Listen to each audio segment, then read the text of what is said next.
"She has another husband!" the scruffy little girl yelled, pointing at the millionaire's wife. Then, minutes later, a man appears at the door, and everyone is floored. Comment and rate my story from 0 to 10. Your opinion is very important, and subscribe to my channel to support my work. I'm counting on your help.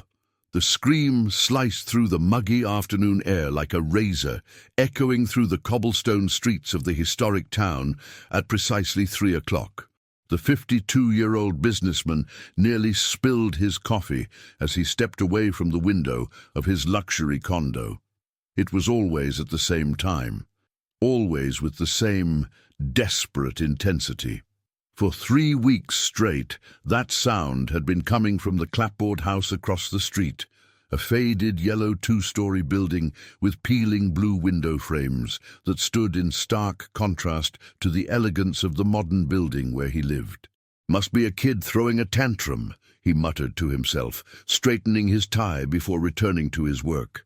As the owner of one of the largest construction companies in the region, he was used to solving complex problems, but he preferred to stay away from other people's dramas, especially after 5 years of living alone. Ever since he lost his wife on a rainy night, he preferred not to remember. His fortune, accumulated through investments in the stock market, had provided him with comfort, but it couldn't fill the emotional void he carried. Across the street, inside the clapboard house, the 4-year-old girl huddled in the corner of the kitchen, her young years insufficient to understand why her aunt hated her so much.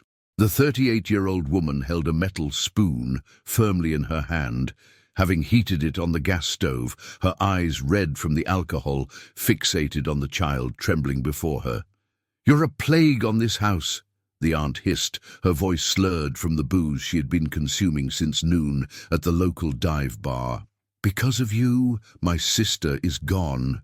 Because of you, I lost everything." The spoon came down hard on the girl's small arm, leaving a red mark that would join the other scars that dotted her thin arms. The child bit her lip to keep from screaming louder. She had learned that screams only enraged her aunt more, who had worked at City Hall until being fired for constant absences caused by her addiction. The girl closed her eyes and tried to remember her mother's gentle voice, singing that lullaby before bed. It was all that was left of her now, fragments of memories and a melody that insisted on echoing in her mind during the most painful moments. "Stop whining," the aunt grunted, putting the spoon back in the drawer as if it were the most natural gesture in the world. "Go to your room, and I don't want to see you until tomorrow. And if you dirty the walls again with that filthy charcoal, you'll see what real punishment is." The girl ran to the small room in the back of the house, a stuffy space with an old bed and a crucifix on the wall. There, she curled up under the thin sheet and began to hum her mother's lullaby softly, the only thing that still comforted her. She didn't know that. Across the street, someone had finally paid attention to that melody. The businessman stopped reviewing the contracts when he heard the faint but distinct sound. He knew that lullaby. His wife used to sing it when she cooked, a popular song about free birds. But where was it coming from? He approached the window again, his eyes scanning the facade of the clapboard house. One of the back windows was ajar, and from there came that childlike voice, trembling but persistent. For the first time in 3 weeks, he felt something other than simple annoyance. There was something in that voice that touched a sensitive chord in his chest, something that reminded him of responsibilities long buried under layers of work and isolation. His investments in Bitcoin and various applications had multiplied his wealth, but none of that mattered when he was faced with that melody full of sadness. Next door to the clapboard house, the 61-year-old retired teacher was watering her begonias when she heard the girls singing. Unlike the businessman, she could no longer ignore the signs. During her 40 years teaching elementary school, she had developed a sixth sense for children in distress, and that voice carried a pain that made her heart ache. "That's odd," she thought, observing the windows of the neighboring house, a family she had known for decades. The aunt had always been problematic, but since she had taken custody of her orphaned niece, something had changed in the atmosphere of that house. The girl never played in the yard, never ran through the streets like the other children in the historic town. The teacher dried her hands on her apron and made a decision. The next morning, she would pay a courtesy visit to her neighbor. It had been a long time since she had spoken to her properly, and maybe it was time to get to know the little girl better. Meanwhile, the businessman remained at the window, an uncomfortable feeling growing in his chest. The lullaby had stopped, but something in those few minutes had awakened memories he preferred to keep dormant. Memories of a former employee who had abruptly resigned 5 years ago, a few months before the accident. She was a kind woman, always humming as she organized the construction company's files. Then, suddenly, she had simply disappeared from his life, leaving only a formal resignation letter and many unanswered questions.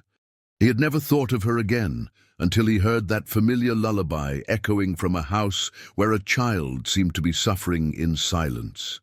The sun began to set over the mountains that surrounded the town when the girl finally fell asleep, exhausted by pain and fear. Her small fingers clutched the sheet, and in her dreams she flew like the birds she secretly drew on the kitchen walls with pieces of charcoal found in the yard. Across the street, the businessman closed the curtains and tried to return to work, but he couldn't concentrate. Something had changed that afternoon, something he didn't yet fully understand. For the first time in years, he felt that maybe it was time to pay attention to what was happening beyond his own windows. Night fell over the historic town, but the echo of that children's lullaby continued to resonate in the mind of a man who had spent 5 years running away from his responsibilities and a retired teacher who had never been able to ignore the suffering of a child. The next morning brought with it the aroma of fresh bread from the local bakeries and the typical hustle and bustle of the historic town awakening for another day. The retired teacher put on her best floral dress and combed her grey hair with extra care. There was something in that child's voice that wouldn't leave her alone, an echo of hopelessness that she recognized from her years as an educator. At 9 o'clock sharp, she knocked on the door of the clapboard house. The sound echoed through the silent interior until shuffling footsteps approached. The aunt opened the door with a swollen face and red eyes, clearly suffering the effects of the previous night's drinking. "Good morning," the teacher said with her gentlest smile. "I've come to pay a courtesy visit. It's been so long since we've had a proper chat."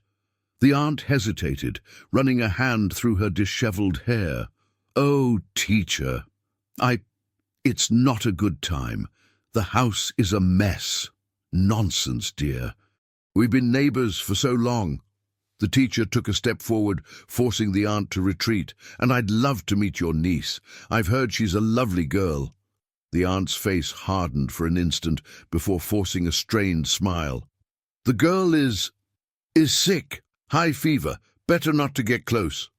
At that moment, a soft noise came from the kitchen, the sound of something being dragged on the floor.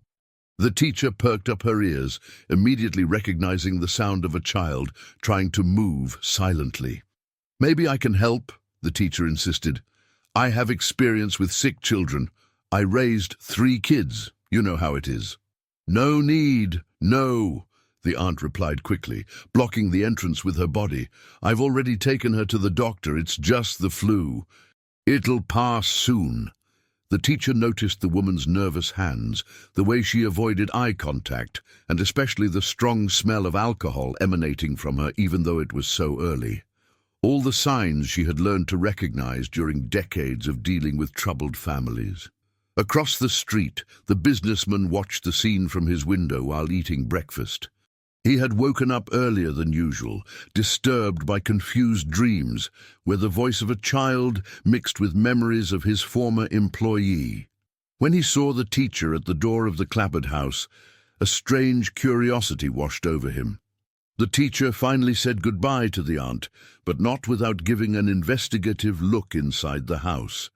There was something deeply wrong there. and her experience told her that a child was suffering. As she walked back to her house, she decided that she needed to find a way to verify her suspicions. Inside the clapboard house, the aunt slammed the door shut and went to the kitchen, where she found the girl crouched behind the table, trying to hide. The child had tried to reach a glass of water from the sink, but her height didn't allow it, and she had knocked over a chair in the process. "Didn't I tell you to stay in your room?" the aunt growled, her irritation intensified by the hangover and the unexpected visit. "I was thirsty," the girl mumbled, her big eyes fixed on the floor. "Thirsty?" The aunt laughed bitterly. "You want water? Then go get it in the yard. And since you like to make so much noise, you can stay out there until I decide you can come in." The girl went out to the small backyard, a space surrounded by high fences and dominated by a single mango tree. There she sat on the ground and began to draw with a piece of charcoal she had found near the gas stove. It was always birds, small, large, some flying, others perched on imaginary branches. Each stroke represented her dream of freedom, of flying away from that house, where pain was her only constant companion. The hours passed slowly. The aunt had locked the back door, leaving the child in the yard under the hot midday sun. The girl began to feel dizzy, but she knew that knocking on the door would only result in more punishment. So she began to softly sing her mother's lullaby, the melody being her only source of comfort.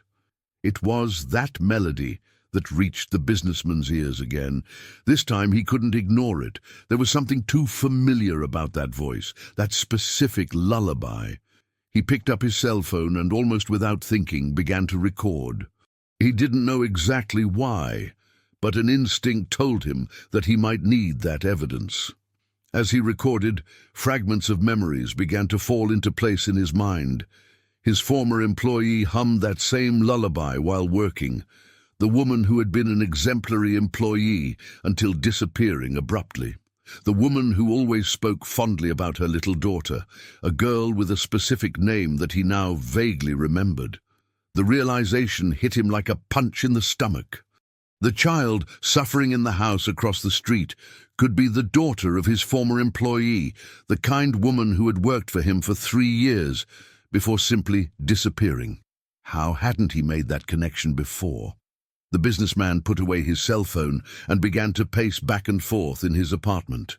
He vaguely remembered the employee mentioning family problems, a sister she didn't get along with, financial difficulties. But he was so absorbed in his own problems at the time, the growing conflicts with his wife, the problems at the company, that he hadn't paid proper attention.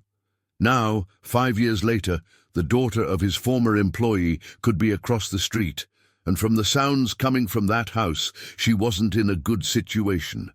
The guilt he carried for the loss of his wife multiplied, now including the regret for not having helped when she clearly needed it. His investments in mutual funds and applications had multiplied his wealth, but what was the point of all that wealth if he couldn't protect an innocent child? At 3 o'clock on the dot, the screams started again. This time the businessman didn't step away from the window. He watched with growing horror as through the kitchen window of the clapboard house he saw a female silhouette moving aggressively. He picked up his cell phone again and began to record, this time with more determination. What he saw through the cell phone screen made him nauseous. The aunt was holding something in her hands. It seemed to be a kitchen utensil, and gesturing violently towards a small figure he could barely distinguish. The girl's screams echoed through the afternoon, and this time the businessman couldn't pretend they were just childish tantrums. When the silence returned, he remained at the window for a few more minutes, his heart pounding in his chest. He had just witnessed something that would change everything. The question now was, what would he do with this information? The retired teacher had also heard the screams from her house. This time, she could no longer pretend she didn't know what was happening. She picked up the phone and hesitated for a moment, but she knew she couldn't delay any longer. Some situations required courage, even when you were afraid of the consequences.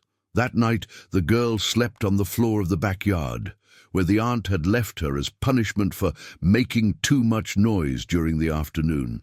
The child curled up in her own shirt and looked at the stars through the branches of the mango tree. In her 4-year-old mind, she made a silent wish to her mother, wherever she was, that someone, anyone, would take her away from that place of pain. Across the street, the businessman couldn't sleep, tormented by the certainty that he needed to act, but paralyzed by the same emotional inertia that had consumed him since his wife left. His passive income from dividends and interest continued to grow automatically, but no amount of money could erase the guilt he felt for having ignored the signs for so long. 3 days had passed since the businessman discovered the possible identity of the child, and the guilt consumed him like a slow fire. During those days, he had systematically documented the episodes of violence, always at 3 in the afternoon, always with the same methodical brutality. His collection of videos and audios grew, but his courage to act remained paralyzed by the same cowardice that had haunted him since the night he lost his wife. On that Thursday morning, the retired teacher made a decision that would change the course of everything. She had spent the entire night awake, tormented by the certainty that a child was suffering a few feet from her house. Her 4 decades as an educator had taught her to recognize the signs, and all of them were present in the neighboring clapboard house. She decided to approach the situation differently. Instead of attempting a new direct visit to the aunt, she opted for a more subtle strategy. At 7 in the morning, she positioned herself in the side yard of her house, the location from which she had the best view of the backyard of the clapboard house. What she saw horrified her. The girl was sitting under the mango tree, completely alone, wearing only a torn shirt and panties. Her small arms were marked by obvious burns, some still red and inflamed. The child was drawing on the ground with a piece of charcoal, creating shapes that the teacher recognized as birds. "My God," the teacher whispered, her hands trembling as she held onto the fence that separated the yards. It was worse than she imagined. Much worse. The girl looked up and saw the old lady watching her. For a moment the two stared at each other in silence. Then, to the teacher's surprise, the child smiled, a weak but genuine smile, and waved shyly. "Hi, Grandma," said the girl with her tiny voice, using the affectionate term she gave to all elderly ladies. "Hi, sweetheart," replied the teacher, struggling to keep her voice steady. "Are you okay?" The girl looked quickly at the windows of the house before answering. "Yes, I am. I'm just drawing little birds." "That's beautiful. Do you like birds?" "I like them a lot." "They can fly wherever they want," the child replied, her big eyes shining with a sadness that broke the educator's heart. At that moment, the aunt's rough voice echoed from inside the house. "Girl, where are you?" The terror that instantly took over the child's face said everything the teacher needed to know. The girl quickly stood up, wiped her hands on her shirt, and ran into the house, but not before glancing back at the teacher with an expression that screamed for help.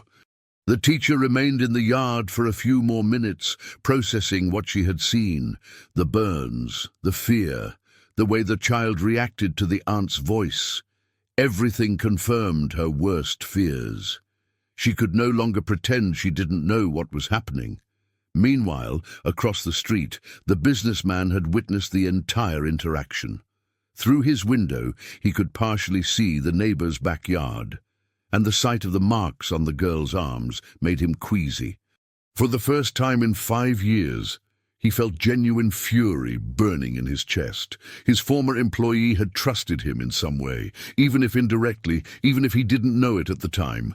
She had left her daughter in the care of a family who lived in the same town where he lived. And now that child was being tortured while he watched from his comfortable window, paralyzed by his own cowardice.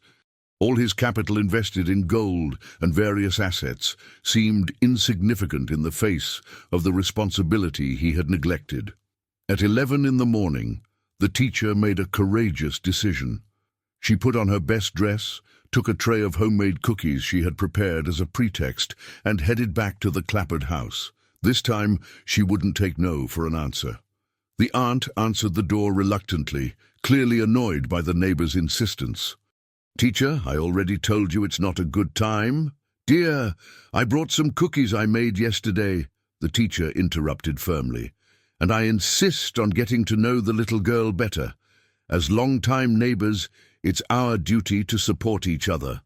Before the aunt could protest, the teacher had already entered the house, using all the authority that decades in the classroom had given her.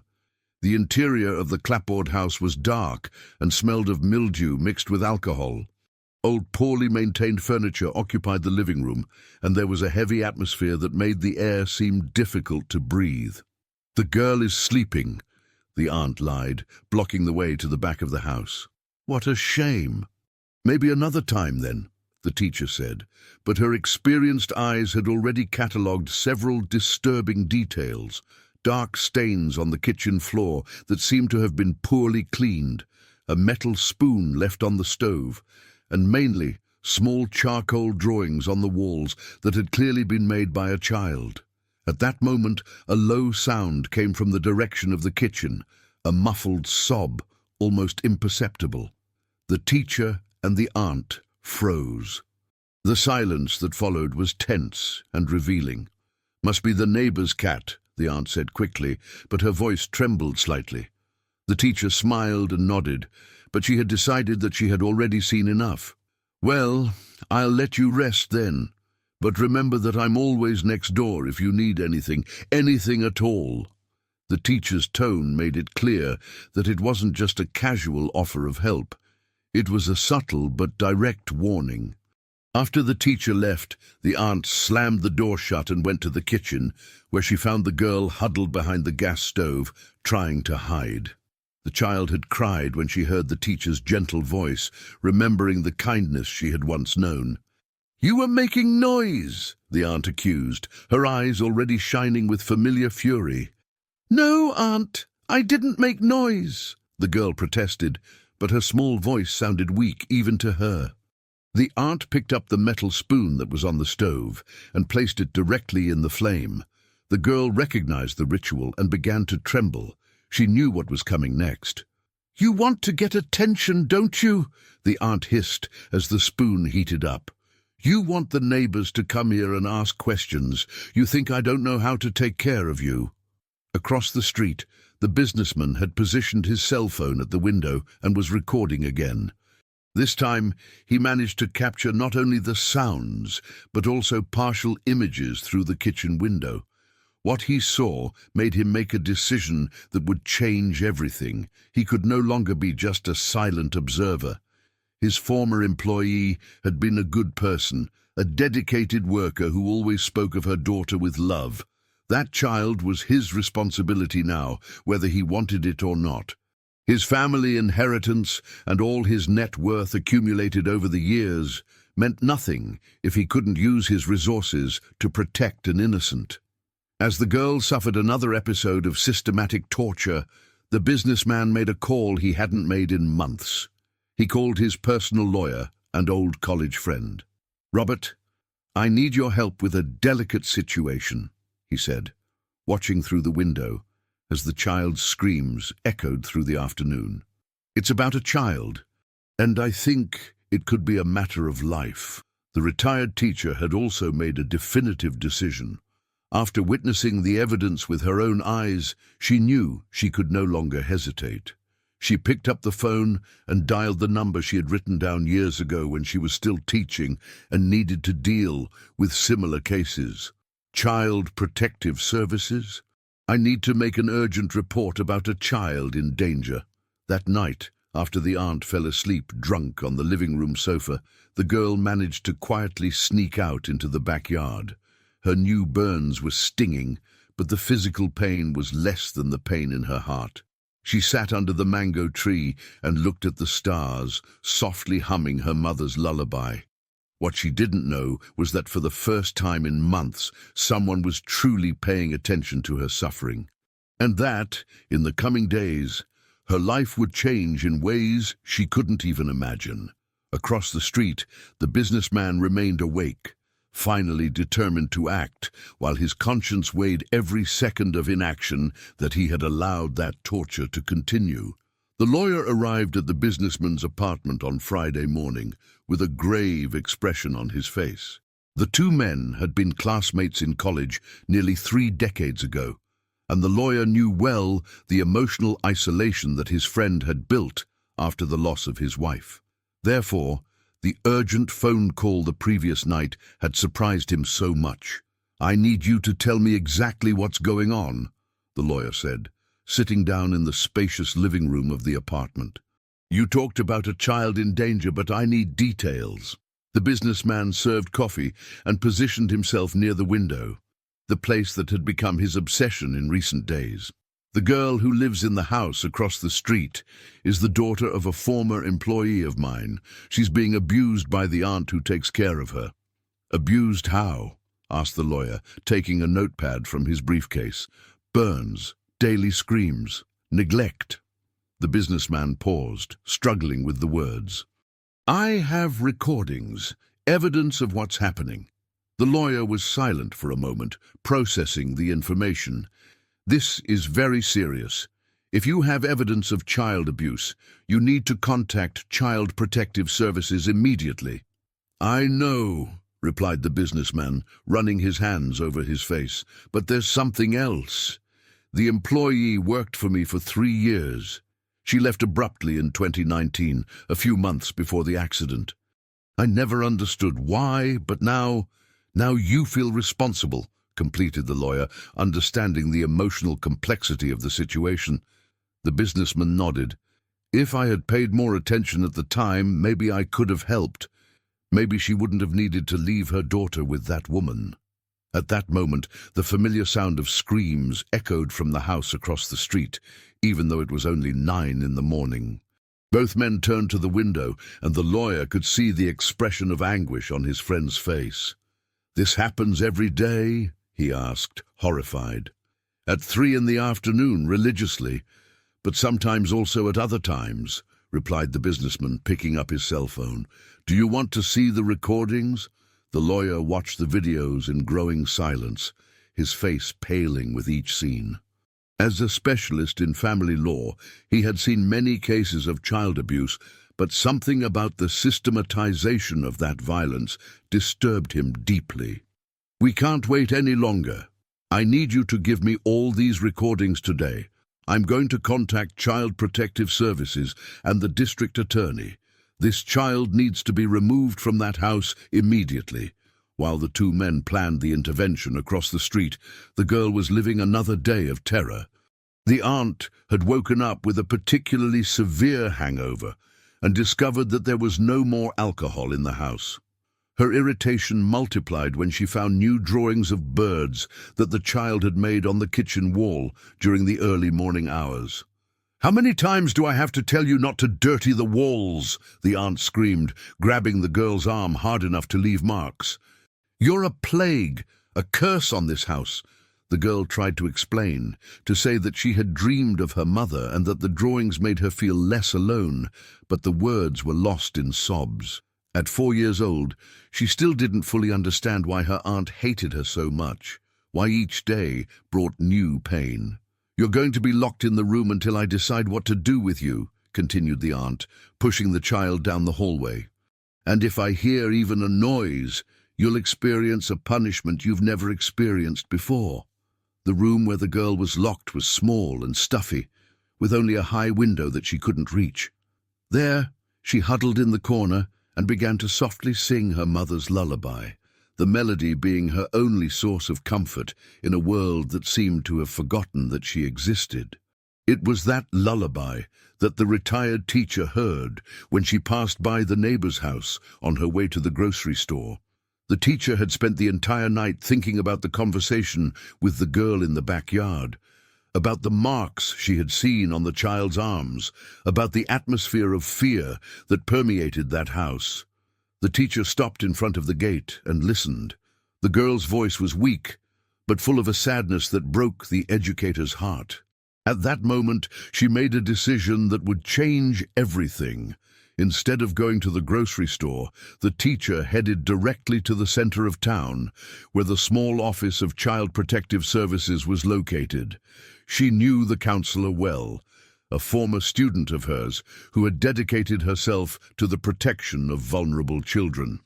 "Anne, I need to talk to you about a very serious situation," said the teacher, entering the office without ceremony. The counselor looked up from the papers she was analyzing. "Teacher, it's good to see you. What brings you here today?" "A child in danger. My neighbor. I'm sure she's being abused." The counselor straightened up in her chair, her expression becoming immediately serious. During her 5 years as a Child Protective Services counselor, she had learned to recognize when a report was serious, and the teacher was not the type of person who would make frivolous accusations. "Tell me everything," said the counselor, taking out a report form. While the teacher related her observations across town, the lawyer was in a similar meeting at the district attorney's office. The prosecutor listened attentively, while the lawyer presented the evidence collected by the businessman. "This is compelling evidence," said the prosecutor, examining the videos on the lawyer's cell phone. "I will order an immediate investigation and request the removal of the child from the family environment." "How long will that take?" asked the lawyer, worried. "With this evidence? We can act today," replied the prosecutor. "I'm going to contact Child Protective Services now." Thus, by a coincidence that would change the girl's destiny, 2 simultaneous reports arrived at Child Protective Services on the same morning. The counselor was finishing writing down the teacher's account when her phone rang. "Child Protective Services, Anne speaking." "Anne, this is the prosecutor. I need you to make an urgent intervention in a house on Main Street. We have evidence of serious child abuse." The counselor paused, her pen suspended over the paper. "Is it by any chance the number of the yellow clapboard house?" "Exactly." "How did you know?" "I just received a report about the same house," replied the counselor, looking at the teacher with surprise. "2 independent sources. That confirms the seriousness of the situation." At 2 in the afternoon, a coordinated operation was being set up. The counselor, accompanied by 2 social workers and a bailiff, was heading for Main Street. The teacher had offered to accompany the team, using her experience with traumatized children. The businessman watched everything from his window, his heart pounding in his chest. Finally, after days of paralysis, he had managed to act. All his investments in cryptocurrency and fixed income funds seemed irrelevant compared to the relief he felt for finally doing the right thing. The lawyer was by his side, both witnessing the moment that would change the girl's life forever. "You did the right thing," said the lawyer, placing his hand on his friend's shoulder. "I hope it's not too late," replied the businessman, his eyes fixed on the team approaching the clapboard house. In the house, the aunt had left to buy alcohol at the local bar, leaving the girl locked in the stuffy room. The child continued to sing softly, unaware that her life was about to change radically. When the counselor knocked on the door of the clapboard house and received no response, she used her legal authority to enter the property. What they found inside surpassed even their worst expectations. A dirty and poorly maintained house, a strong smell of alcohol, and evident signs of neglect in all the rooms. It was the teacher who first heard the weak voice coming from the room in the back. "Someone is here," she said, guiding the team down the hallway. When they opened the door to the room and found the girl huddled in the corner, singing her sad song, everyone present felt a pang in their hearts. The child looked up with big, frightened eyes, not understanding who these people were or what they wanted from her. "Hi, sweetheart," said the counselor, crouching down to be at the child's height. "My name is Anne. We've come to help you." The girl looked at the teacher, recognizing the kind lady who had talked to her in the backyard. A glimmer of hope shone in her eyes, but it was quickly replaced by fear. "The aunt will be angry," she whispered. "You don't have to worry about that now," said the teacher, extending her hand to the child. "We're going to get out of here, okay?" And so, after 8 months of silent suffering, The girl was finally removed from the house where she had known only pain and fear, beginning a journey that would lead her back to the light she had lost when her parents departed this world.